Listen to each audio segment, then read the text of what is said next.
Yeah, I'm Steve Warne. I am a stop-motion animator and a filmmaker.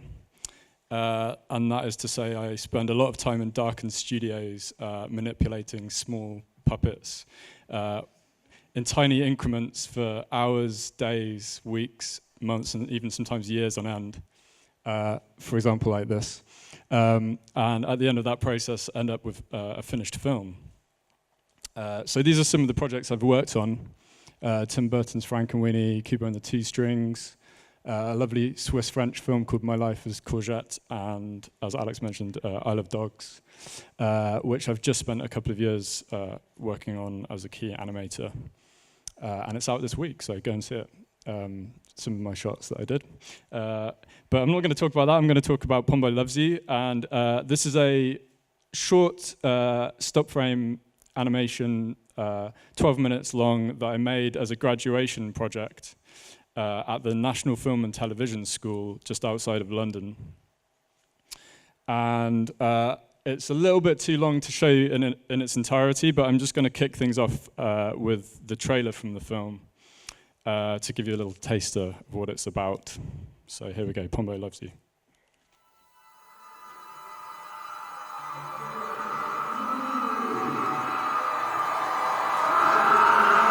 We're on the air in 30 seconds. Stand by, studio, and good luck. Okay, camera 3, stand by.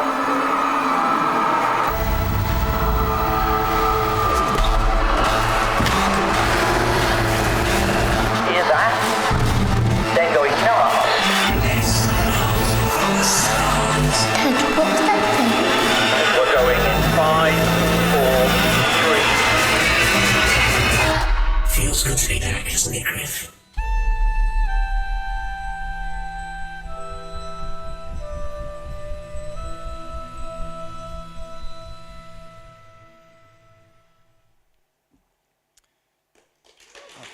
Thank you.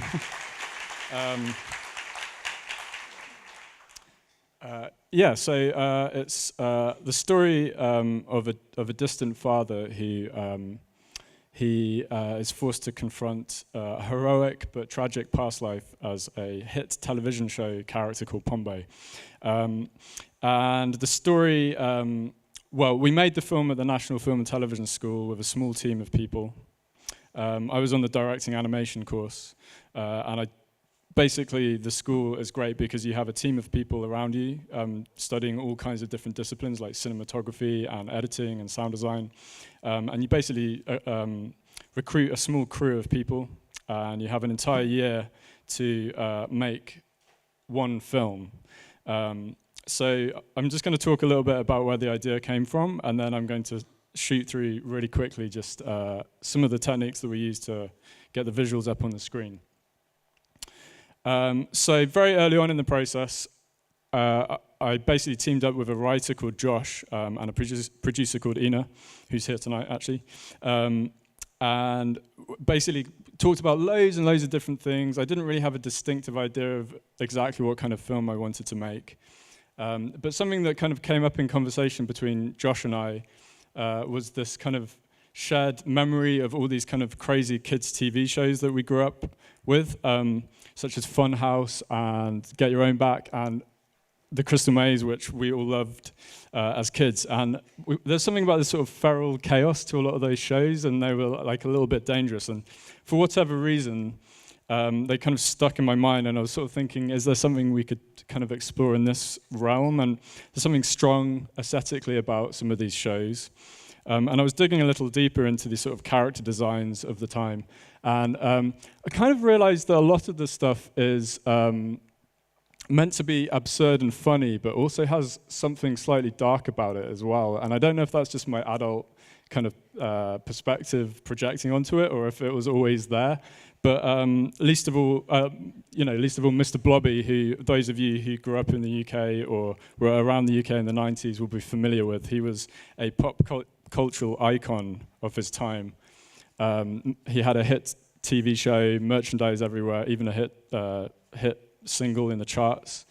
And so popular, in fact, that an entire theme park was built in his honor, Mr. Blobbyland. And I was looking into Blobbyland for whatever reason, I guess because of all this TV show stuff. And I kind of stumbled one night upon this video, this home video footage of Mr. Blobbyland.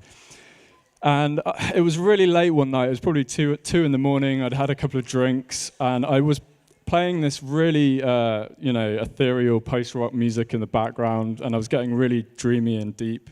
And I was just watching this video on a loop, and for whatever reason, it really stuck with me. And I think there's something, just instantly appealing about the character, as well as slightly sinister and dark. But there was a third thing going on, and I think it was maybe the fact that, there's all these families having a great day out, and that, it's kind of joyous occasion, but I found myself actually watching it and feeling quite sad.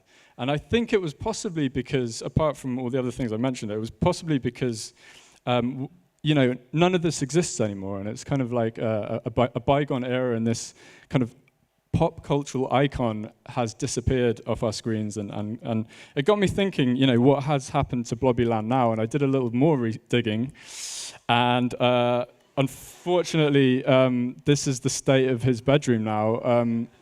It's derelict, broken, and forgotten about, and probably the scene of many a drug-fueled rave, and not everyone's happy that. That Mr. Blobby's gone. But, apart from the fact that it's really fun to poke fun at Mr. Blobby and also be fondly nostalgic for it, it was really something in this imagery that I found kind of beautiful and kind of sad. And I was trying to think up, a story that would maybe involve some of this imagery. And one of the main things that Josh and I, and Ina as well, discussed a lot at the beginning was making a film that had, at its core, a real sincerity and a real human heart to it. And we decided, instead of just having fun with this potentially fictional world of a game show or of a TV show character, we'd really focus in on the character that was behind the suit. And we kind of brewed up the story of a father and daughter, and the idea was that the father was, we meet the father in his present day situation, and it was decades after his heyday as a hit TV show character such as Mr. Blobby. In our case, we came up with a character called Pombo, and in the story, the father's past life as this TV show character comes back to haunt him because of a tragic event that occurred live on the television show many, many years before. And the idea was that it would be affecting his current day relationship with his daughter. So there was going to be two very distinct worlds going on. One of the past, in which he was a great hero, and then, of course, something tragic happened in that time. And that world needed to be very distinct, and then the modern, current-day story needed to have a very different feel and different look to it. So I started to kind of just play around with imagery, and I started playing around with photographic backgrounds and just interesting character designs, and mostly sort of looking in at the color palette. And I wanted the modern day world to be very mundane and pedestrian and muted in tone. And it needed to contrast very strongly with the vibrant world of Pombo. And these are some early kind of renditions of what Pombo may have looked like. And I was digging around and trying to find a way to visualize Pombo's world. And I previously experimented a bit with this kind of UV stop motion animation for a music video.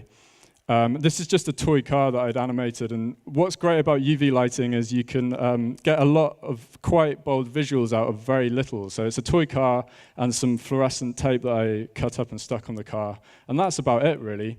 And I kind of realized that this would be a really useful way to go with the world of Pombo. So I decided that the Pombo game show was going to be completely neon and garish and bold. And the idea was that all of this color was going to serve two purposes. It had to be fun, and it had to be kind of really vibrant, but it also had to be somewhat intimidating, because as the story unravels, Pombo starts to invade the present-day existence of our protagonist father, called Griff.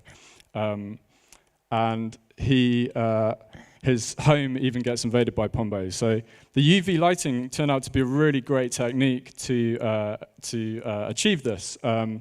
And as you can see here, there's a sort of before and after. In the present day, he's living in this kind of fairly mundane kitchen, and we used very muted colors.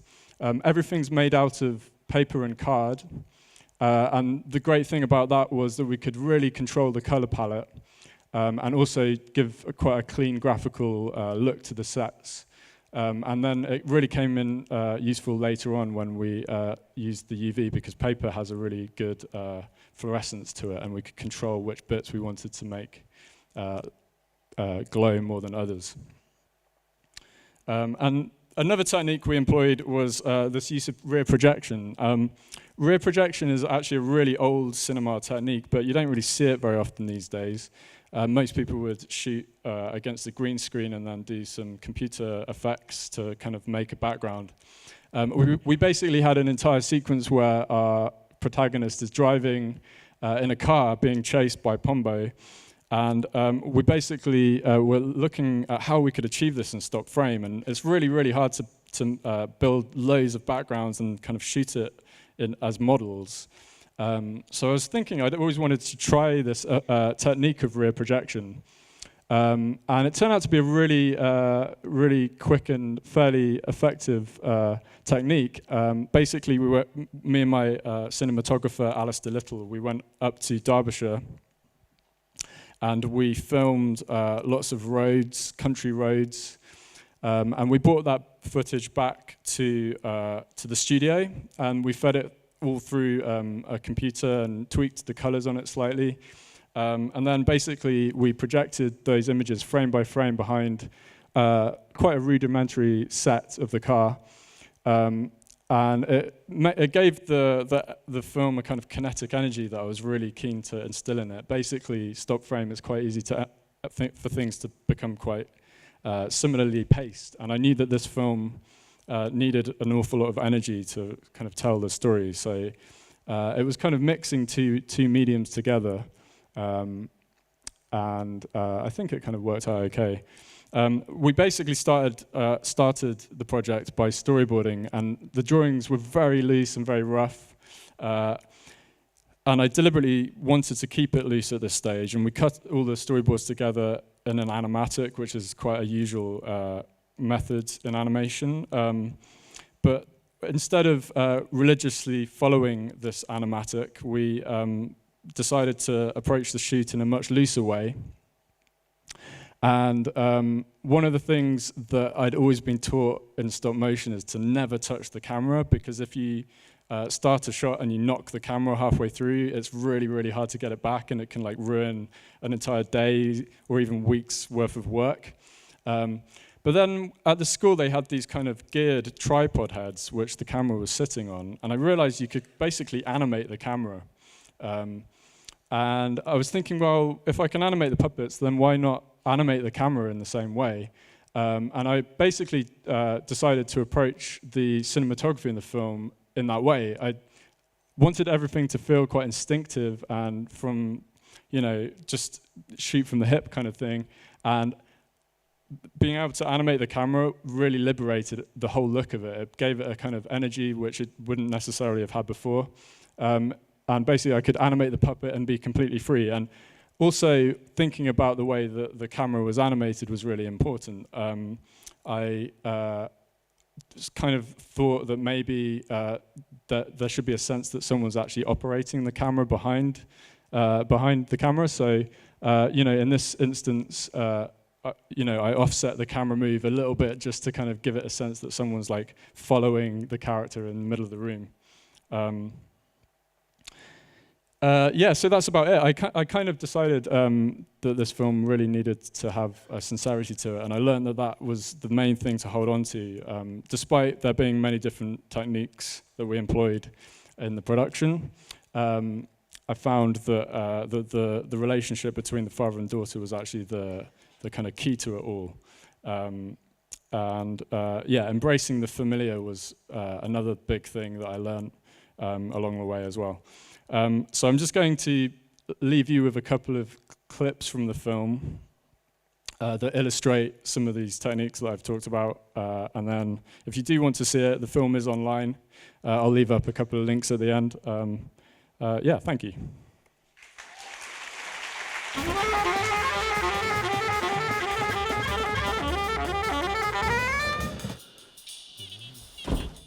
Dad, I need some batteries.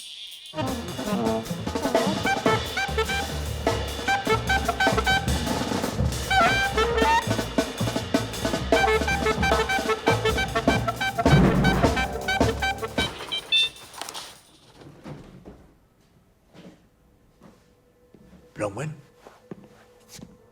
Bronwyn? No! Bronwyn!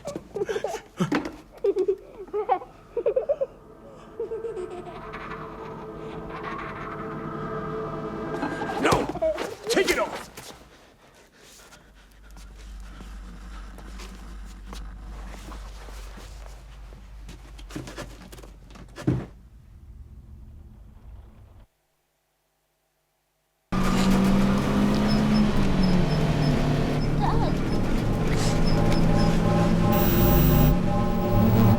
I love you.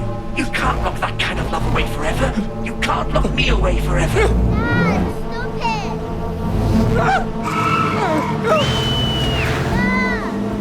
Don't listen to her. She doesn't know what she's talking about. Get away from me! Step into your destiny.